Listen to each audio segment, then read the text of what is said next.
Peace to you all, my dear brothers and sisters in the Lord. The big issue of the day is the coronavirus, COVID-19. And the World Health Organization has just declared a worldwide pandemic. This virus is now in over 120 countries, has caused over 4,600 deaths, and is continuing to spread even as we speak.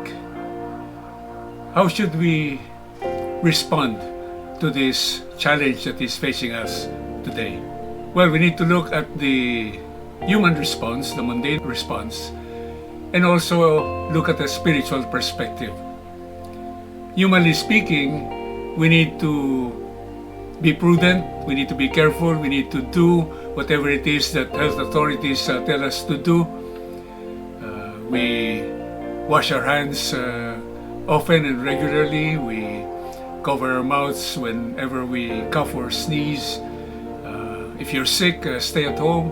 When you're in larger gatherings, try not to have too much of physical contact and all of that.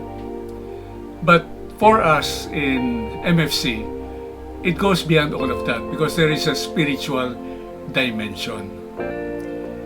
Now we all know that the whole world is in the hands of God, and God is all-powerful. And what God really wants for His people, His chosen people, His beloved people, is that they have well-being, not just spiritual, but also physical, material, emotional. So God does not necessarily will that something like this would affect so much negatively so many people in the world today. But we also know that God has entered into covenant with us as His people. And if we follow His ways, if we obey Him, then we will be blessed tremendously. There will be prosperity. But if we disobey, if we go against His will, if we worship other gods or idols, then we will be punished. And in the history of God's workings with His people, such punishment has been defeat in war, or natural calamities, or a poor harvest, but also plagues and pestilence. So today we face COVID-19. And in a way, while there are actions on the part of governments and authorities, such as lockdown and travel restrictions and prevention of events, people coming together, we at times see that this is also happening in the church. There are places where masses have been canceled, where pilgrimages are no longer pushing through, including retreats, where people are even discouraged to come together in order to come together as God's people. This should not be the case. Because in this epidemic, this pandemic, all the more, we need to come together as the people of God. And this is the proper response of God's people. So for us in MFC, first, yes, we need to be careful, we need to be prudent, we need to do whatever it is that is needed in order to maintain our health.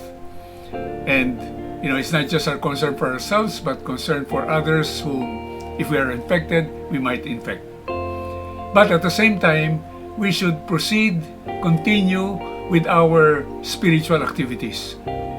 Our household meetings, our assemblies, our formation events, our work of evangelization, our mission. In fact, all the more, it is crucial during these times. The people of God need to get together to pray and to beg for God's mercy. And the people of God need to continue to do its work of evangelization and mission, because the world today is in such darkness and in sin, and perhaps this is why God has allowed COVID-19 to happen to all of us. perhaps He even wills it to happen because He wants to call our attention, because He wants to chastise us, because He wants to discipline us. So, my dear brothers and sisters in the Lord, there is no need to panic because we are the people of God and we are not to fear. And we know that we have a great, loving, merciful, wonderful God who only wants our well-being, but we also need to do our part. We need to live righteous lives. We need to be deeply connected with Him, and we need to continue the work that the Lord has given us. So be not afraid. Let us go on with the life and mission that God has given us, and let us look forward to better times. May the Lord bless you all, and may the Lord protect you and your loved ones from COVID-19. God bless you all.